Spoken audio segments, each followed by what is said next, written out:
Saya dulu sering kesini, tapi beda jalan masuknya Yuri. Makanya saya nggak pernah dapat jalan masuk yang ini, yang efektif tadi. Nah,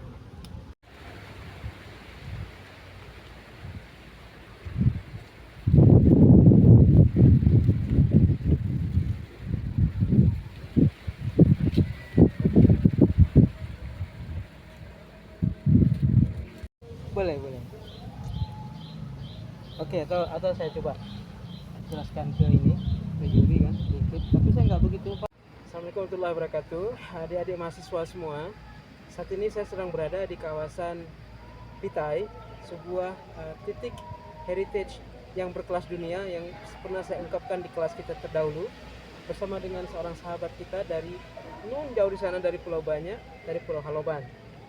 Saya ingin menunjukkan kepada Pak Yuri ini bagaimana heritage kita yang sedemikian kaya berkelas dunia.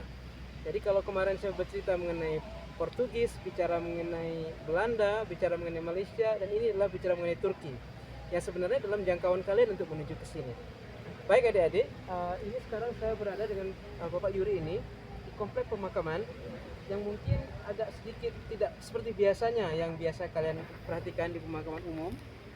Dan di belakang sana juga ada beberapa pemakaman yang memang unik dengan bulan sabit dan bintangnya, bersamaan dengan masjid. Dan juga ada satu pemakaman yang khusus diberikan atau khusus dan lebih spesifik daripada makam-makam yang di bawahnya. Adik-adik, ini sebenarnya Pak Yuri, ini adalah satu pertanda bahwa kita pernah mengenali sosok Sultan Salahuddin. Ya, beliaulah salah satu sultan yang berdarah Turki yang pernah memimpin kita. Dan kalau dalam kaidah kita orang Aceh ini, tidak semua yang beraura Turki itu kita berikan nama Turki. Seperti Baba Rumi yang ada di kawasan Kampung Mulia, kita menyebutnya Tengku Dilepe.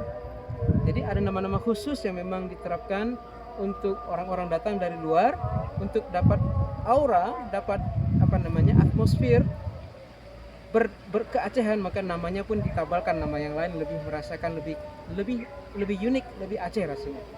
Pak Yuri, kalau kita lihat beberapa makam yang seperti yang pernah Pak Yuri perhatikan, ada beberapa tipikal daripada batu nisannya. Ini mewakili beberapa tipologi jenis nisan.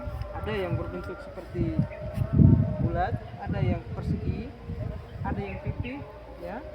Ada juga yang penuh dengan inskripsi. Ini semuanya petunjuk bahwasanya makam ini bukanlah makam biasa. Makam ini adalah makam-makam orang-orang terpilih yang sebenarnya semua paparan